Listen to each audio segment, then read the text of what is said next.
Bonjour à tous et bienvenue sur ma chaîne. Dans un premier temps, je souhaite commencer cette vidéo en vous remerciant d'avoir cliqué sur ce lien et d'avoir ainsi donné une chance à mon podcast de prendre vie. Qu'est-ce que vous trouverez sur cette chaîne ? Ici, on parle de livres. Je vais essayer de faire des chroniques littéraires, des chroniques sur des livres, mais aussi de parler de manière générale de littérature et de sujets qui aient attrait au monde du livre. Je vous laisse vous installer tranquillement pour ce troisième podcast autour de la dystopie. On va voyager dans un futur un petit peu sombre.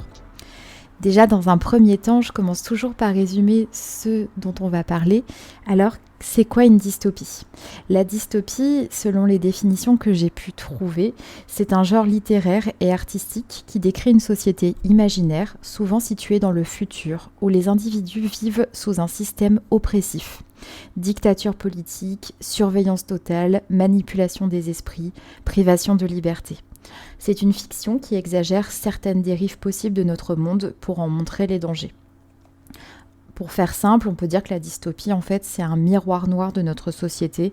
C'est comme ça que je la vois et que ça a pour but, selon moi, de mettre en garde contre ce que pourrait devenir notre société si certaines tendances allaient trop loin. Alors du coup, à contrario, on trouve l'utopie. Qu'est-ce que l'utopie ? Qu'est-ce que c'est la différence entre la dystopie et l'utopie ? L'utopie, tout simplement, c'est on imagine une société idéale, harmonieuse, elle est sans injustice, tout fonctionne parfaitement, c'est vraiment une vision positive de l'avenir, même si souvent, c'est quand même assez irréaliste. En résumé, l'utopie, c'est vraiment le rêve d'un monde parfait, alors que la dystopie, on est plutôt sur un cauchemar d'un futur oppressif. Je me suis interrogée, est-ce que, mine de rien, c'est pas un genre dont on parle souvent ? Souvent en lecture, on entend beaucoup parler de romance, et je trouve que la dystopie, c'est un sujet dont on entend peu parler, mais pourtant ça fascine vraiment les lecteurs et les lectrices. Je pense qu'on en a tous au moins une dans nos étagères, au moins une qui nous a un petit peu parlé, qui nous a marqué, où on s'est dit oui, éventuellement, pourquoi pas, ça pourrait arriver. Je pense que la fascination, elle vient clairement de là, c'est que les auteurs qui ont écrit ce genre d'œuvre, ils ont clairement réfléchi à la dérive de notre société et autour du fait qu'un sujet, c'est vrai que si on tourne trop en rond dessus et que des fois on pousse vraiment sur un extrême, ça peut devenir réalité. Je pense aussi qu'il y a un lien avec tout ce qui est notre histoire. Je ne vais pas me lancer dans des sujets politiques, mais on a pu voir que des fois, une seule idée, ça pouvait conduire vraiment à un désastre mondial et qu'on pouvait vraiment entraîner même plusieurs sociétés différentes dans une utopie, une dystopie plutôt, une dystopie vraiment glaçante. Et je pense que c'est pour ça que ça fascine, c'est qu'il y a vraiment, quand on lit une dystopie, cette interrogation, on se dit oui, ça pourrait clairement arriver. Notamment, je pense au livre Dry, qui m'a vraiment profondément marquée, qui parle en fait de comment notre société tournerait si on était vraiment en manque d'eau. C'est-à-dire que c'est quelque chose qu'on sait que ça existe, on sait qu'on va finir par manquer d'eau malheureusement un jour si on ne réagit pas rapidement. Et vraiment, l'auteur, elle a observé sur comment la société réagirait par manque d'eau. Au départ, on part du principe qu'on limite juste le loisir, je dirais, donc c'est-à-dire on limite les piscines, on limite arroser les pelouses, mais très vite, l'eau, elle manque pour juste vivre. Il n'y a plus d'eau dans les robinets, les gens aussi ont peur, donc se précipitent dans les magasins, ils achètent toutes les boissons possibles et imaginables, ils achètent même de la glace, des glaçons, etc. Et résultat, il n'y a plus rien. Et ça montre aussi que la société, elle est terriblement individualiste. Souvent, on va penser à nous protéger, notre protection, et on ne va pas rationner et partager, tout simplement. Et c'est vrai que je trouve que, outre le côté de se dire oui, ça pourrait arriver, c'est aussi une réflexion très intense et très profonde autour de notre société. Après, c'est mon avis personnel. N'hésitez pas, vous, à me dire dans les commentaires pourquoi ça vous fascine, pourquoi, selon vous, c'est un sujet qui attire alors que ça reste un sujet sombre. N'hésitez pas. Maintenant que j'ai posé les bases sur la différenciation entre dystopie, utopie et que j'ai expliqué en surface ce qu'était une dystopie, je vous propose de s'interroger aussi sur les origines et d'apporter une définition peut-être un petit peu plus approfondie sur la dystopie. Déjà, quand est-ce qu'elle est apparue, la dystopie ? J'ai pas trouvé de source absolument fiable comme pour la dark romance où vraiment on a la naissance du genre littéraire, mais en général, quand on parle de dystopie, on pense directement à l'œuvre 1984 de George Orwell, qui est apparemment un petit peu précurseur dans ce genre littéraire.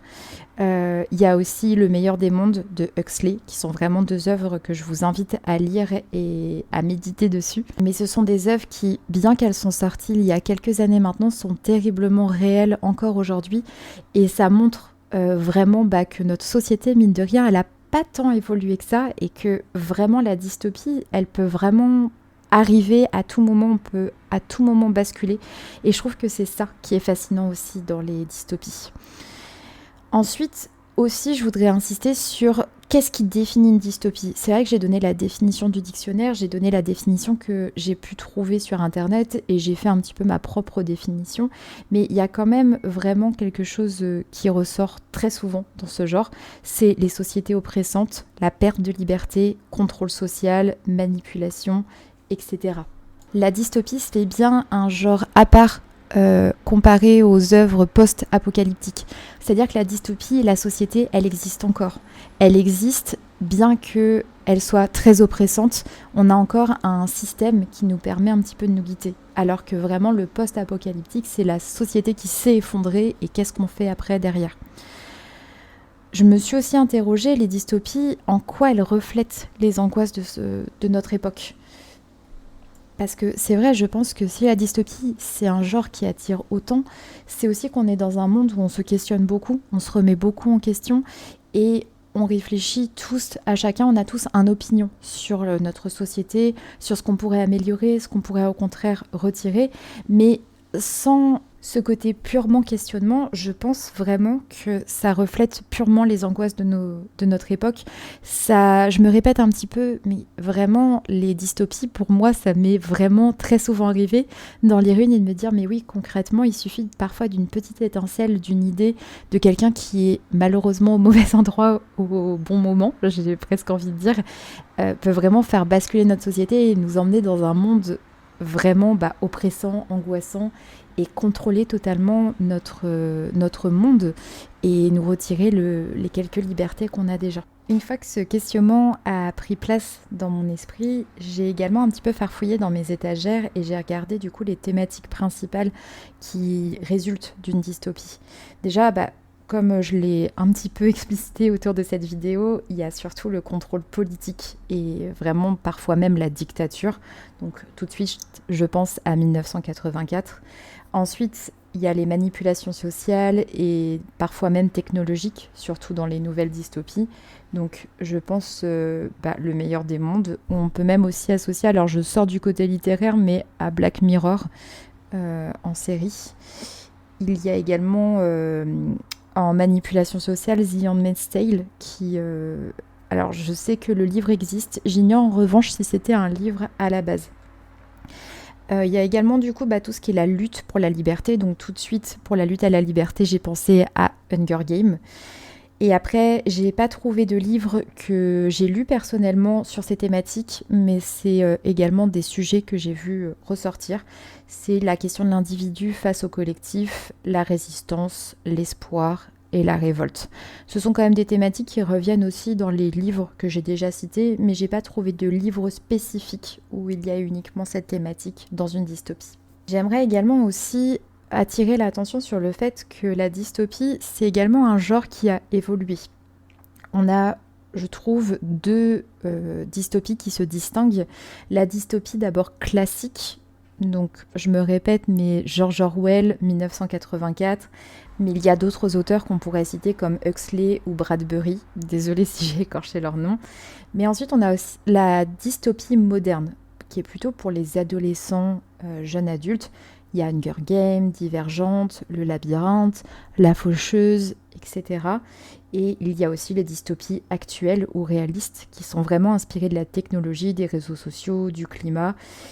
Il y a également La Faucheuse, du coup, qui aborde tout à fait ce genre de réflexion, mais surtout aussi un genre que je vous recommande énormément si vous voulez lire une dystopie, c'est La Théorie des dominos. C'est en 2 tomes. Il y a également L'effet domino qui vraiment parle autour de la dystopie d'une société si on n'avait plus d'essence. Et j'ai trouvé vraiment, ce livre, il m'a vraiment marqué et je l'ai trouvé extrêmement poignant dans le genre dystopique. N'hésitez pas, si vous avez vous-même des recommandations de dystopie, je suis assez friande de ce genre, à mettre un petit commentaire pour me mettre vos livres préférés du genre. Et j'aimerais continuer ensuite mon raisonnement sur pourquoi ça plaît. Je l'ai un petit peu abordé au début de ce podcast, mais je me suis fait une petite liste de questions auxquelles j'aimerais bien apporter des réponses. Donc, pourquoi ça plaît ? Est-ce que c'est une manière de critiquer notre société actuelle à travers la fiction ? Pour moi, c'est un grand oui. Je pense que l'écriture, c'est avant tout un cri du cœur, c'est une réflexion, c'est vraiment un projet qui a été en général mûri par un auteur, ou sans qu'il soit totalement mûri, c'est l'auteur à un moment, il a eu besoin de s'exprimer sur ce sujet. Et je pense que la dystopie, c'est un sujet qui peut vraiment tous nous toucher, car je me répète, mais parfois à travers le cri d'un auteur, l'écriture d'un auteur, on a vraiment des réflexions qui naissent de ça. Moi, par exemple, typiquement, la théorie des dominos, je vous en ai parlé, ça m'a vraiment apporté des réflexions sur l'utilisation du pétrole, l'utilisation de l'essence, et c'est vrai que, moi, personnellement, il m'a vraiment troublée, ce livre. Et je pense que oui, c'est une critique de notre société actuelle sur, outre le fait de oui, ça pourrait arriver, qu'est-ce qu'on peut faire, qu'est-ce qu'on peut mettre en place pour changer et justement éviter que la société elle bascule dans quelque chose d'aussi horrible. Et surtout, est-ce que c'est également une façon de projeter nos peurs et inquiétudes dans un futur possible ? Je pense que oui, totalement. Encore une fois, c'est un cri de l'auteur.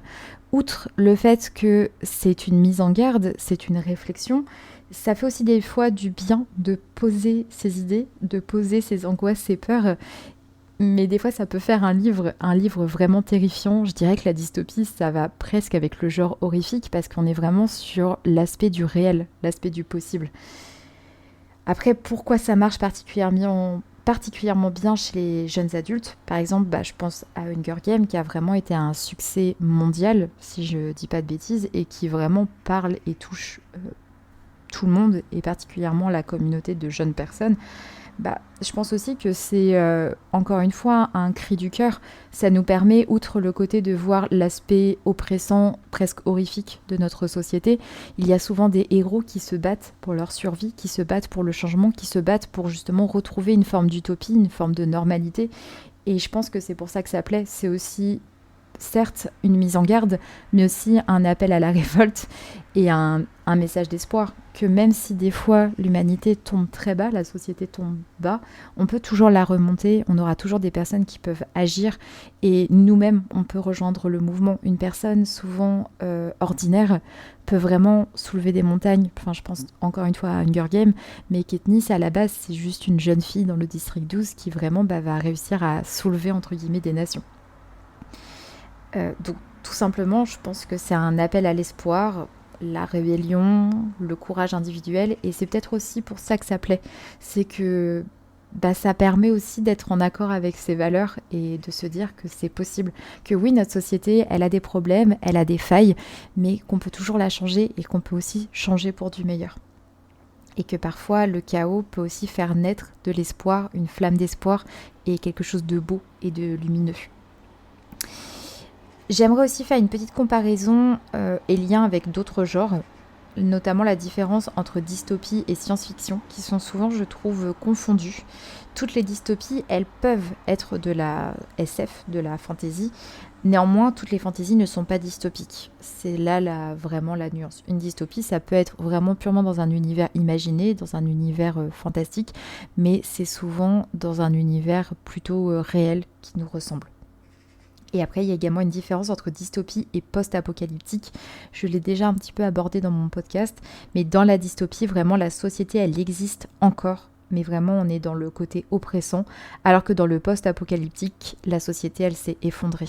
C'est vraiment ça la nuance, et j'insiste vraiment beaucoup dessus, parce que après certaines interrogations auprès de mes proches, j'ai vraiment vu que la dystopie et le post-apocalyptique, c'est vraiment deux genres qui certes peuvent se confondre, peuvent se mélanger, mais ça reste deux genres bien distincts. En général, on a vraiment un livre dystopique qui peut découler sur du post-apocalyptique, mais c'est rarement les deux à la fois. Ou alors, j'ai pas d'exemple qui me viennent en tête. Enfin, j'aimerais conclure avec quelques genres que je vous recommande. Je me répète, je les mettrai aussi en lien dans la description.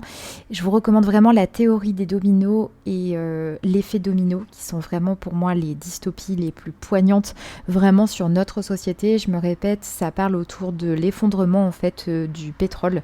Sauf que aujourd'hui, en fait, vraiment notre société, elle est régie, elle est presque dominée par le pétrole, c'est-à-dire que tout ce qui est alimentaire passe par un camion, passe par un train, passe par un bateau qui sont alimentés par le pétrole. Et en fait, si vraiment, entre guillemets, le pétrole disparaît du jour au lendemain, là on est dans le cas du coup du fait qu'il y a eu des attaques contre les raffineries, il y a vraiment plus une goutte de pétrole, ça a provoqué en fait derrière des guerres et du coup l'effet un petit peu de panique où les gens se ruent dans les magasins, font des réserves et après la société apparaît un petit peu totalement en live. Il y a également du coup La Faucheuse et Dry qui sont du même auteur. Vraiment deux belles dystopies plutôt jeunes adultes. J'ai personnellement lu que le tome 1 de La Faucheuse, par contre j'ai lu Dry de A à Z. Dry c'est vraiment sur l'aspect manque d'eau, La Faucheuse c'est plutôt sur le côté contrôle de la mort. Et justement sur comment on peut basculer sur une dystopie. Il y a bien sûr les Hunger Games que je souhaiterais vous recommander. Vraiment en livre je trouve qu'ils sont vraiment super. Je pense qu'il n'y a pas vraiment besoin d'en dire plus. Beaucoup doivent connaître. En série-film, je vous recommande beaucoup The Handmaid's Tale et Black Mirror. The Handmaid's Tale, ils en ont fait également un roman graphique. Il y a également un livre. Le roman graphique est d'une beauté. Il est sublime. Je vous le recommande vivement.